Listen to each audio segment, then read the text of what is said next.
Hi everybody and welcome back to part 2 of my Business Bites series on the 10 trends that I can see in the industry right now and the business ideas that you can come up with to make some money. So we're jumping straight back into it, so I hope you enjoyed the video. Okay, now number 4 in my list is actually about reducing unnecessary social interactions. Yes, now I know I just spoke about people feeling socially isolated and lonely, but even though we feel that way, we still don't want to deal with people, apparently.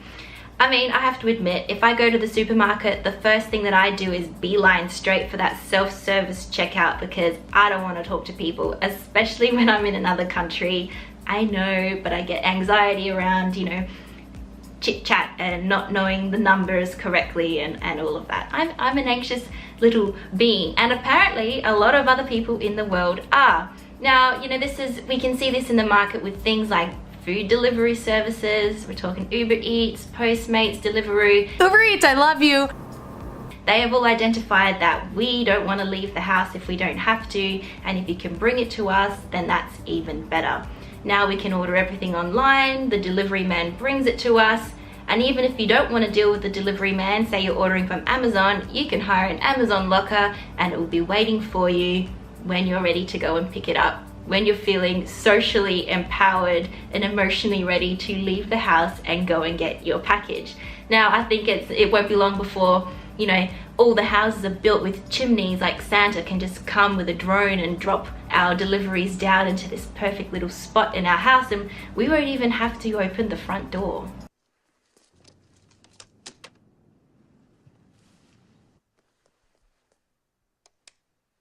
Keep the change, you filthy animal. So what sort of business opportunities are available to people who want to be anonymous and to be detached from the world but still involved in the world? Well, I think that we'll continue to see developments in online learning, but at a better standard and in a variety of different kinds of fields. We're talking way past the university level. I think that sites like Udemy, Teachable, Skillshare, they'll all continue to grow because people can share skills that perhaps they would have normally learned from other people or from family. For example, how to knit, how to crochet. These types of industries are going crazy because, if you're like me, you don't have any grandparents, you can't learn those things from anyone in your life, so we can turn to online to access them. So education, online education is still huge for growth. I think that you'll also see obviously virtual reality where you can travel without leaving your house. And I think there's also opportunity in the tech space in ways to make people feel connected even though they aren't. And I think a good example of this is actually, it's called the Bond bracelet. What it is, if you're in a long distance relationship, you can buy this bracelet, the smartwatch, it looks a bit like a Fitbit, and you can send messages to your partner to let them know that you're thinking of them, or you can, you get the sensation that you're being touched. Actually, Pep and I used to use this app a few years ago called Avocado. It's gone out of, it's been dismantled now, it doesn't exist, but you used to be able to send like little heartbeats to each other and kisses and hugs and, I know, vomit, right? But these are the things that kind of really worked when we were so far apart in terms of distance. So I definitely think that in the tech space and the app space, there is room to fill that void of, social isolation. Okay, now number 5 is to do with pets. Did you know that the pet industry is worth $125 billion? Thanks to celebrities like Paris Hilton, who built a whole palace for her pups, the pet industry is still going nuts. Actually, even recently, Kylie Jenner was on her Snapchat giving everybody a tour of this pup mansion that she built for her pets with air conditioning and everything. And it makes sense. People are holding off having children, and so what comes naturally is to treat your pet like a child. And children and pets need stuff, so it only makes sense. Now, a company called Grandview Research actually did a study to try and estimate what the pet industry is going to be worth in 2025. And they think that it's going to be worth $202 billion. Yes, collectively, we will be spending $202 billion on our pets.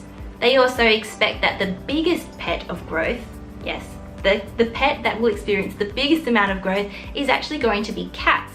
At the moment, dogs are the prized possessions, but they estimate that cats will grow mostly in this time because people, they don't have to train them really. Cats are kind of pretty, you know, they look after themselves, and they're also shown to reduce anxiety because just petting a cat makes you calm.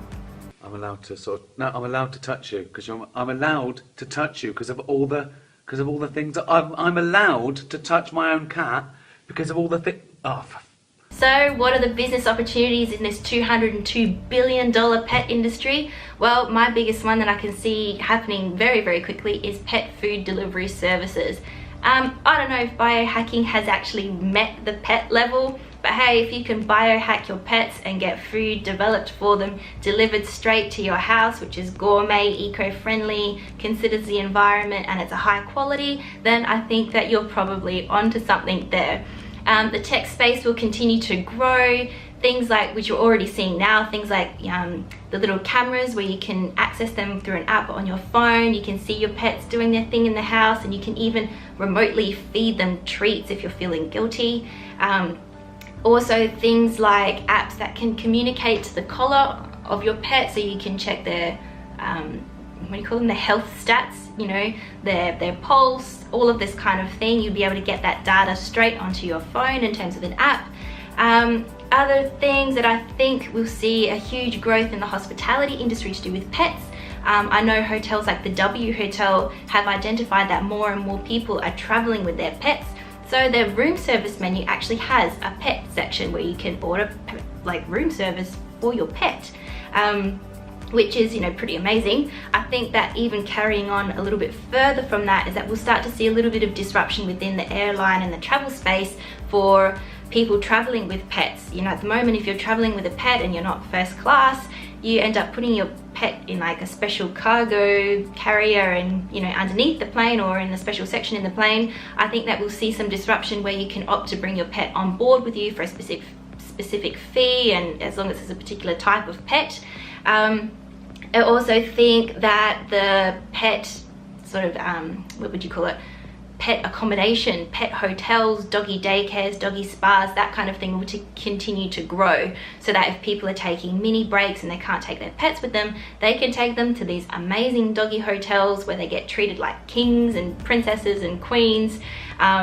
And you know, they get to socialize with other dogs. These are already in full swing. I know that there are several places in the world where you can leave your pet to stay and the carers take photos of your dog or your cat out on like a child, like, this is my dog at kindergarten, here's a picture. Like, it's, you know, it's wonderful. I think it's great. I don't have any pets. I used to have a cat. I miss her dearly. But I can definitely see the appeal in all of these things, and wanting to, you know, really look after your pet like they're part of the family. I think that we'll also consider, we'll continue to see things within the service industry. So I think pet insurance, while it's pretty common now, I think that the coverage will start to get a lot better. And you know, when you're talking about healthcare and things like that for pets, the natural progression is obviously funerals. Now, you can already buy funeral plans for your pets, but I think that it will go further in terms of funeral solutions. Things like, I don't know, maybe I'm going really far with this, but bear with me. I know that you can get if a family member has been cremated, I know that you can get the ashes compressed into a diamond and then made into jewelry. So whether or not, you know, people would want to get their pets turned into a diamond ring is, you know, it could happen. Maybe it's already happening, I don't know. But you know, with these things, there's always opportunities within insurance and the funeral space, I think.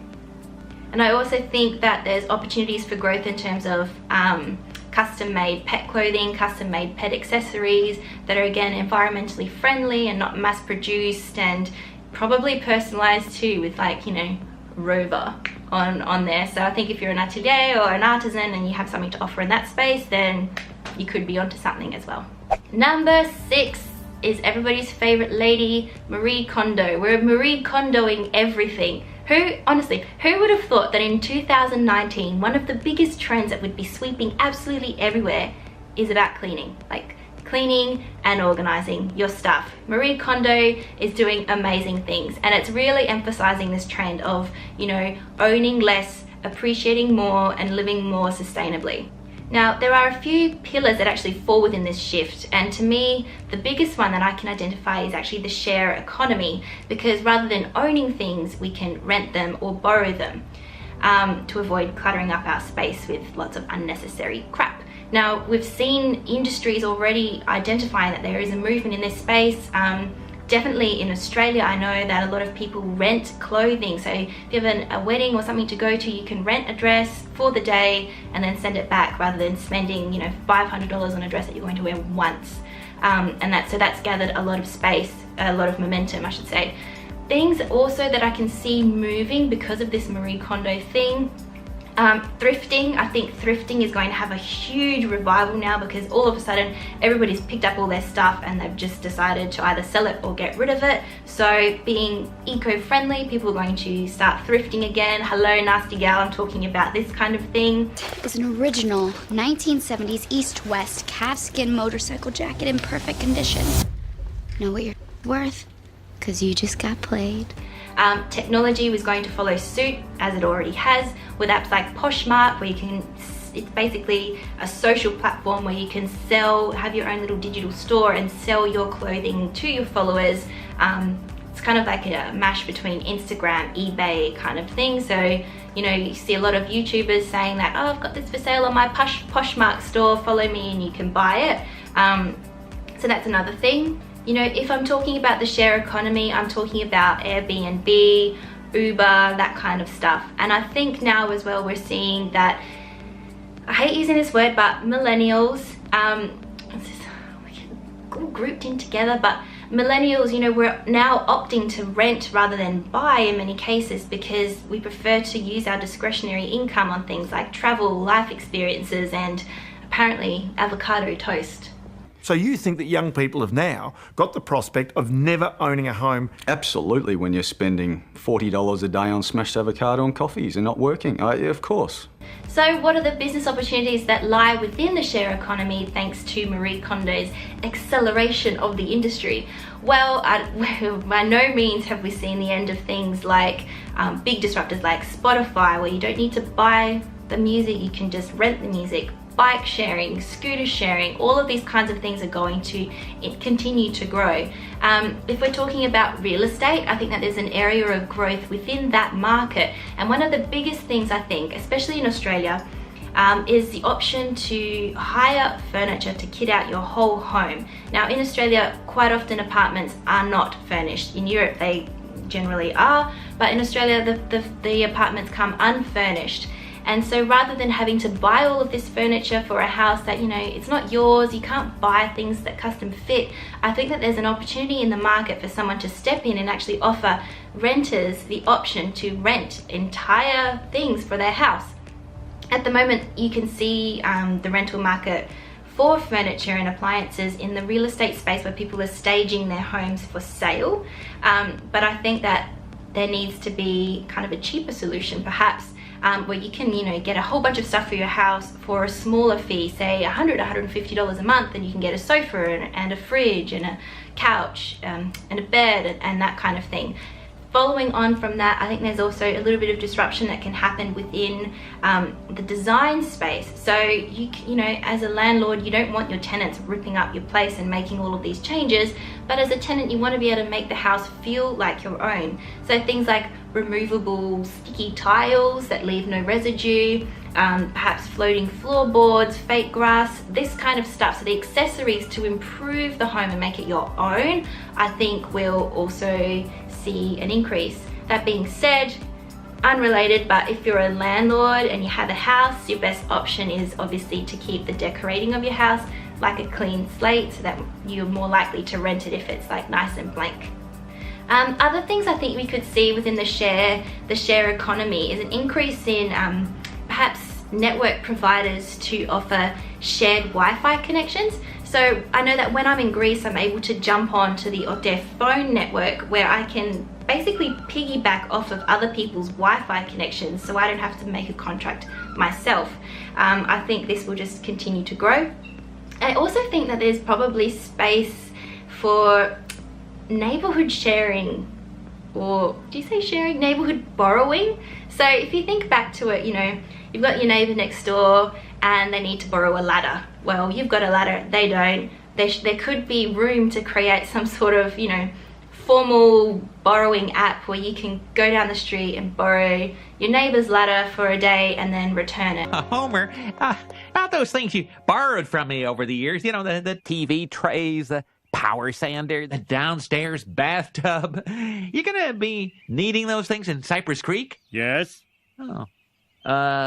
Oakley dokley. Oakley dokley. I think now, you know, we're sort of positioning ourselves in a way that we're trying to own less, take up less space, be more eco-friendly. And you know, if Sharon down the street hardly ever uses her carpet cleaner but she still needs it, then why not, you know, be able to borrow it and, you know, obviously have rules around it. But I think that's something that could actually take off. It's kind of like, can I borrow a cup of sugar? But, you know, borrowing stuff with the intention that it will be returned. Alright, now number 7 is actually to do with subscription services. Now, subscription services are certainly not new. They've been around for ages. You know, you used to get your magazine subscriptions or your newspaper subscriptions, but now they've kind of pivoted to the digital age, and it's all about your Spotify subscription and your Netflix subscription. And you know, there's opportunity here because anything that can be automated and charged for a monthly fee or an annual fee has legs.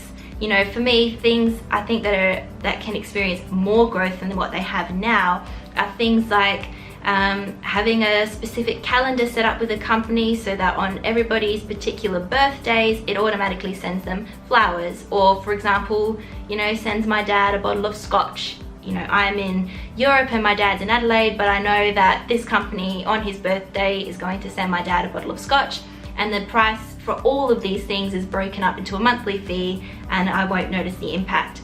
So I think that there's definitely a lot of space for growth in this subscription area. I think it could even go a little bit further down. You know, you're trying to think of ways to save people time and to save people money. And from a business perspective, knowing that as a subscription, someone's going to be paying you this money every single month, it's great because that uncertainty of income is, you know, removed, at least for a month in advance anyway. So I think for even someone, you know, as a local takeaway shop or a local restaurant, if you can offer a subscription service to those special clients, you know, now personalization, unique experience, if you can offer something like that, because you know that these people come at least once a month to your restaurant, you could sell them a subscription, which means that their meal in turn will be cheaper, but you can guarantee them specific things. So every month, you know, you charge them $50 and they know that when they come into the restaurant, they'll get access to, you know, a special dessert, a special menu, their favorite table or, you know, favorite spot in the restaurant. This sort of VIP level subscription service. And for you, well, you know that, hey, I've got 50 people on my subscription list. That's 50 people that I know are going to come in every month, and that's 50, you know, 50 people who I know are going to pay me. So I think that there is an opportunity to enhance and personalize service using the subscription method. I know that perhaps, you know, that might be maybe pushing it a little bit right now, but I have seen things with online clothing retailers where you pay a subscription every month and then you get that credit to shop across the online products, and if you don't use it, it just rolls over to the next month. So I think in terms of saving time in that way, that there is a benefit to it. If you can automate something in your business that saves somebody time and provides them with value, then you're onto something. I mean, even things like, you know, you can get a subscription box these days for that time of the month. You know, every month this box of chocolate and whatever else makes you feel good at that time of the month appears at your door, and these things are selling. So there's room to grow in this industry. So as I said, if you can find a way to save somebody time and save somebody money, then you're onto something. Okay, I hope you enjoyed part 2 of my Business Bites series. Now remember to subscribe so that you don't miss part 3. I'll see you soon.